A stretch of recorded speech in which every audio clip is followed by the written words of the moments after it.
No episódio de hoje, veremos que em 64 d.C., um momento surpreendente acontece. Nero manda tirar Gabriela da prisão e é intrigado com sua presença. Diz a ela: "Não sei explicar, mas você me faz lembrar muito da minha Acte." Imediatamente, ele é tomado por lembranças de anos atrás, no dia da festa do seu casamento. Nero foi ao encontro de Acte, que magoada o confronta. "Por que você se casou com outra? Por que me trouxe até essa cidade? Só para me ver sofrer?" Nero, com sinceridade, responde que aquele casamento foi apenas uma aliança política, pois o seu verdadeiro amor sempre foi ela. Mas Acte, firme, afirma que não quer ser amante de ninguém e pede que ele a deixe. Mais tarde, em conversa com Sêneca, Nero desabafa dizendo que fez o que todos esperavam dele, e com isso, perdeu o amor da sua vida. De volta a 64 d.C., Nero comenta que Gabriela foi a esposa de Paulo. Fábio corrige dizendo que na verdade ela foi noiva dele.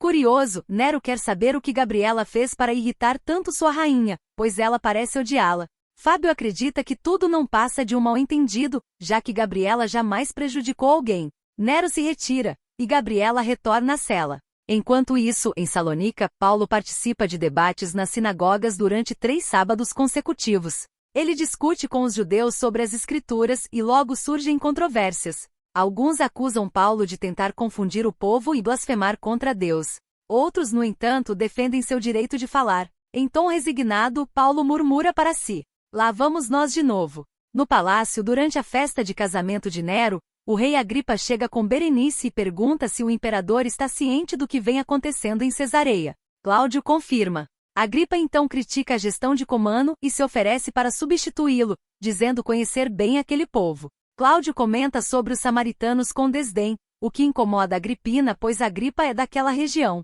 Ainda assim, Cláudio reforça que o povo de Agripa sempre foi difícil, e o próprio pai dele sabia disso. Em outro momento, a esposa de Nero tenta se aproximar, dizendo que ouviu da mãe dele que Nero é muito reservado. Antes que ela termine, ele a interrompe bruscamente.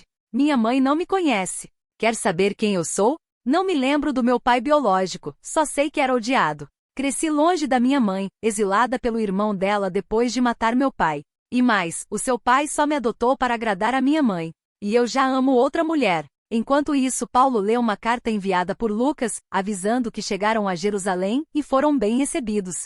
Gabriela, por sua vez, confidencia a Lídia que decidiu não se casar mais. Lídia a apoia e promete orar por ela. Timóteo declara seus sentimentos a Sofia, mas ela, insegura, diz que já esteve com muitos homens e que ele deveria procurar uma mulher pura. Timóteo insiste, lembrando que ela foi batizada em Filipo e deixou aquela vida para trás. Sofia admite que sim, mas Timóteo completa: "Se você tivesse acreditado de verdade, se veria como pura." Enquanto isso, Nataniel repreende Gabriela por romper o noivado. Ela diz que foi Prócoro quem quis terminar. Nataniel, impaciente, questiona se ela ainda está presa a Paulo, chamando isso de obsessão. Gabriela responde que Prócoro entendeu tudo errado. Ele lembra como todos notaram sua reação quando Lídia mencionou Paulo. Gabriela sai para tomar ar. Sofia procura Timóteo e pergunta se pode contar toda a sua história antes de saber se ele realmente ainda quer. Em outro canto, Gabriela, abalada, pede a Susana que interceda junto ao bispo Tiago para que ele converse com Prócoro. Enquanto isso, Sêneca organiza a saída de Acte ao amanhecer, sem levantar suspeitas. Paulo continua pregando no alto das montanhas.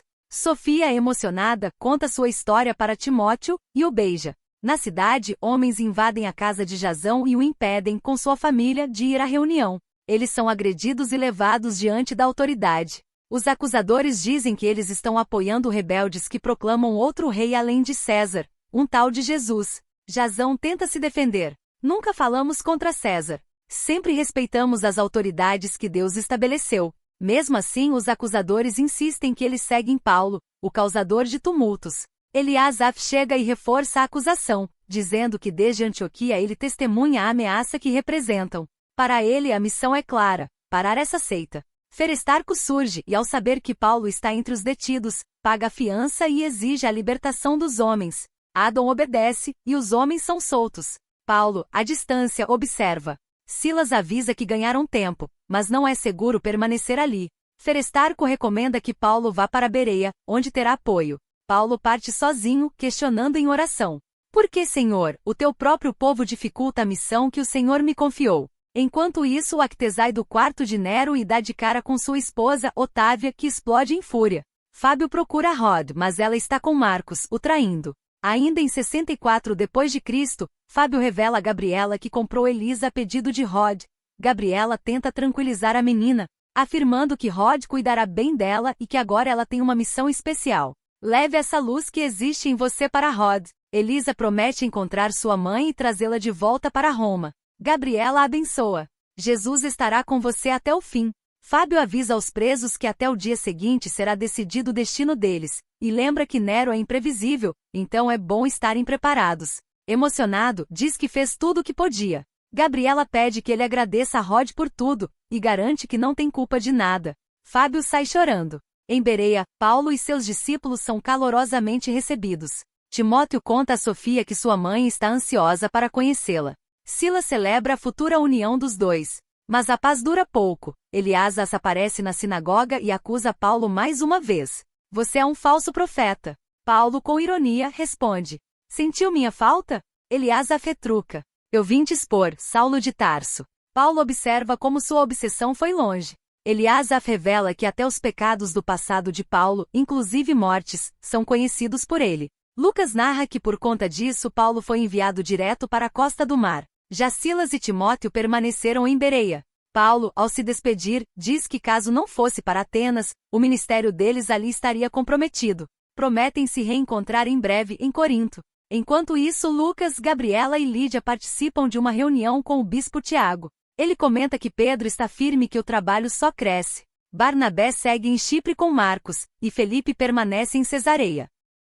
O bispo Tiago percebe o interesse de Lucas por Gabriela e o aconselha a esquecê-la, pois ela ainda não superou Paulo. Susana conta que Prócoro foi para Antioquia. Gabriela, por fim, admite ao bispo e a Susana que ainda ama Paulo, e pergunta como pode esquecê-lo. O bispo se retira, deixando as duas sozinhas. Susana confronta Gabriela. Você não quer esquecer o Paulo. Faz de tudo para se lembrar dele. Gabriela pergunta. Como eu poderia esquecê-lo, Susana? Susana sugere que ela o esqueça da mesma forma que esqueceu o Prócoro. Gabriela se surpreende ao ouvir que está errado desejar um homem comprometido. Susana esclarece. Paulo não se casou, mas está comprometido com a missão que Deus deu a ele. Querer Paulo é como querer que ele traia o próprio Deus. Impactada, Gabriela admite. É mais sério do que eu imaginava. Susana a orienta a entregar esse amor a Deus, de corpo, alma e espírito. Em Atenas, Paulo ora com fervor. Senhor, usa-me. Seja meu companheiro, minha força e minha direção. Chegamos ao final de mais um vídeo aqui no canal. Muito obrigada por acompanhar os nossos resumos e ficar por dentro de tudo que rola nas novelas. Se você gostou, não esqueça de deixar o like, se inscrever no canal e ativar o sininho para não perder nenhuma novidade. Nos vemos no próximo resumo. Até lá!